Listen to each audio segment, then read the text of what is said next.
Assalamu alaikum everyone. Welcome to Vocabulary where you learn English with easy lessons. In this lesson we're going to learn the difference between beside and besides.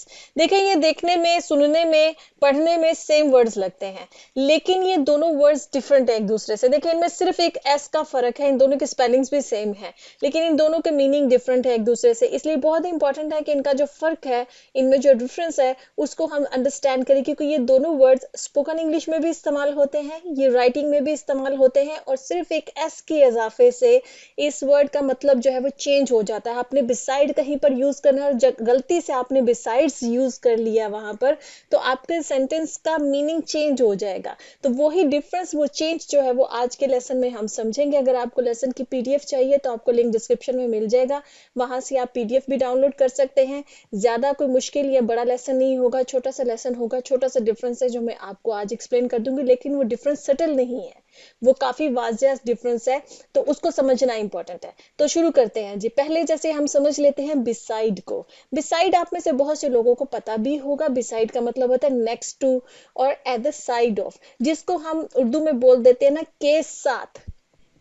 जैसे कोई चीज किसी दूसरी चीज के साथ हो, ठीक है, तो उसको कहेंगे कि दैट थिंग इज बिसाइड जो भी दूसरी चीज हो. जैसे इसको एग्जांपल में से समझाते हैं. अक्सर टीचर्स क्लास में बोलती है ना, सिट बिसाइड हिम या सिट बिसाइड हर, मतलब उसके साथ बैठ जाओ, या डोंट सिट बिसाइड हिम.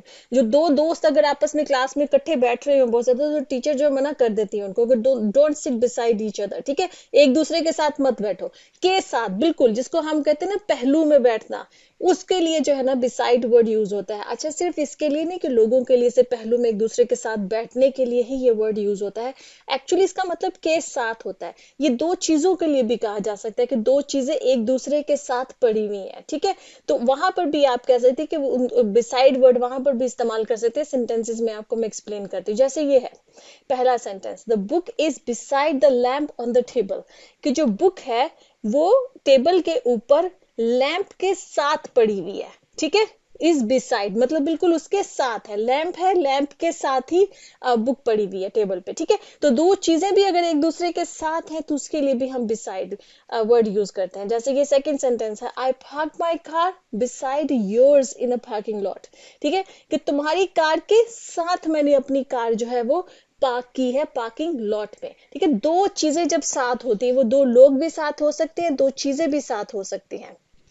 इसी तरह से जैसे हमारे पास थर्ड सेंटेंस है, she stood beside him in every thick and thin, मतलब थिक एंड थिन का मतलब होता है हर अच्छे बुरे हालात जो होते हैं. थिक एंड थिन एक एक्सप्रेशन है, इंग्लिश में इस्तेमाल होता है हर किस्म के हालात के लिए. थिक एंड थिन मतलब के अच्छे हालात भी जिंदगी के होते हैं, बुरे हालात भी जिंदगी, तो इस तरह के हर किस्म के हालात के लिए हम थिक एंड थिन जो है वो इस्तेमाल करते हैं.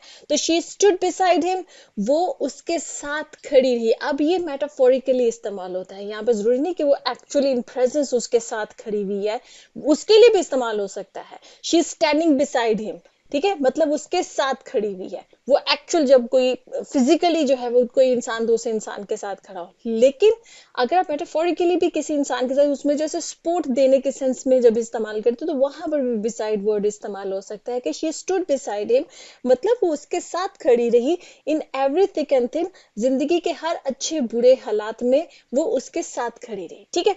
ये तो हो गया जी बिसाइड का मतलब. अब हम समझ लेते हैं बिसाइड्स को. बिसाइड्स का मतलब होता है इन एडिशन टू या अपार्ट फ्रॉम. अब ये जो दोनों वर्ड है ना इंग्लिश के, जो इन एडिशन टू, इसका मतलब होता है कि जब हम ये कहना चाहते होते हैं कि जो बात कही जा रही है उसकी कोई एडिशनल इंफॉर्मेशन, ठीक है. और अपार्ट फ्रॉम के लिए भी होता है कि ये जो बात कही गई है इसके अलावा. लेकिन जब हम इन एडिशन टू को भी इस्तेमाल करते हैं ना, हम उर्दू में ट्रांसलेट करेंगे या हिंदी में ट्रांसलेट करेंगे, तो हम के अलावा ही इस्तेमाल करते हैं. मीनिंग थोड़े से दोनों के डिफरेंट होते हैं, लेकिन हमारी चूंकि हमें इसमें ये आसानी है कि हमारी लैंग्वेज में इसकी सेम वर्ड में जो है वो ट्रांसलेशन हमें मिल जाती है, तो हमें टेंशन नहीं होगी. हम हमारे लिए वो सेंटेंसेस एक ही मीनिंग में बन रहे होंगे, ठीक है. जहां पर इंग्लिश में आपको अपार्ट फ्रॉम या इन एडिशन टू अलग अलग इस्तेमाल करना पड़े, भी आपको सेंटेंसेस में समझ में आएगी. जैसे कि द मूवी वॉज बोरिंग, कि जो मूवी है, फिल्म है, वो बोरिंग थी.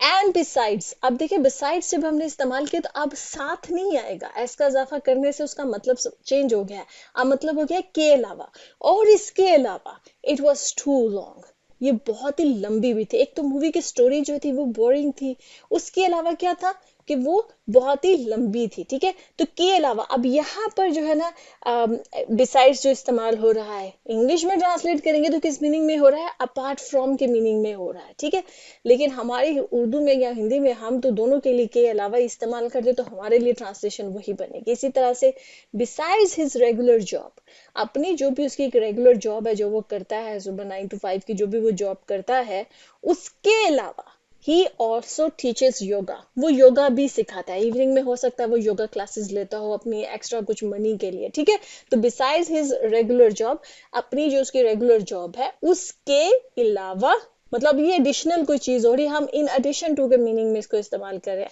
ही ऑल्सो टीचेस योगा, कि वो योगा भी सिखाता है।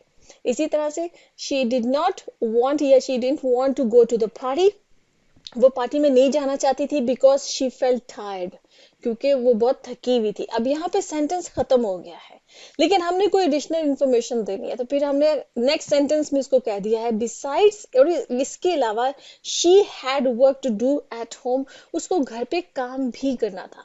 ठीक है, तो हम इसको जुमले के स्टार्ट में भी इस्तेमाल कर सकते हैं बिसाइड्स को, और हम जुमले के दरमियान में भी बिसाइड्स को इस्तेमाल कर सकते हैं। ठीक, लेकिन हर जगह पर इसका जो मतलब है वो के अलावा ही होगा। ठीक है, तो आई होप कि आपको दोनों वर्ड्स जो है बिसाइड और बिसाइड्स जो है, इन दोनों में डिफरेंस समझ में आ गया होगा कि क्या है। इजी है लेसन, आज का लेसन। इसी तरह से अगर आपको कोई से भी और वर्ड्स है जो आपको कंफ्यूज करते हैं, आपको उनका डिफरेंस नहीं पता है, आप कॉमर्स में पूछ सकते हैं, मैं आपके लिए लेसन लेके आऊंगी। ओके जी, अल्लाह हाफिज।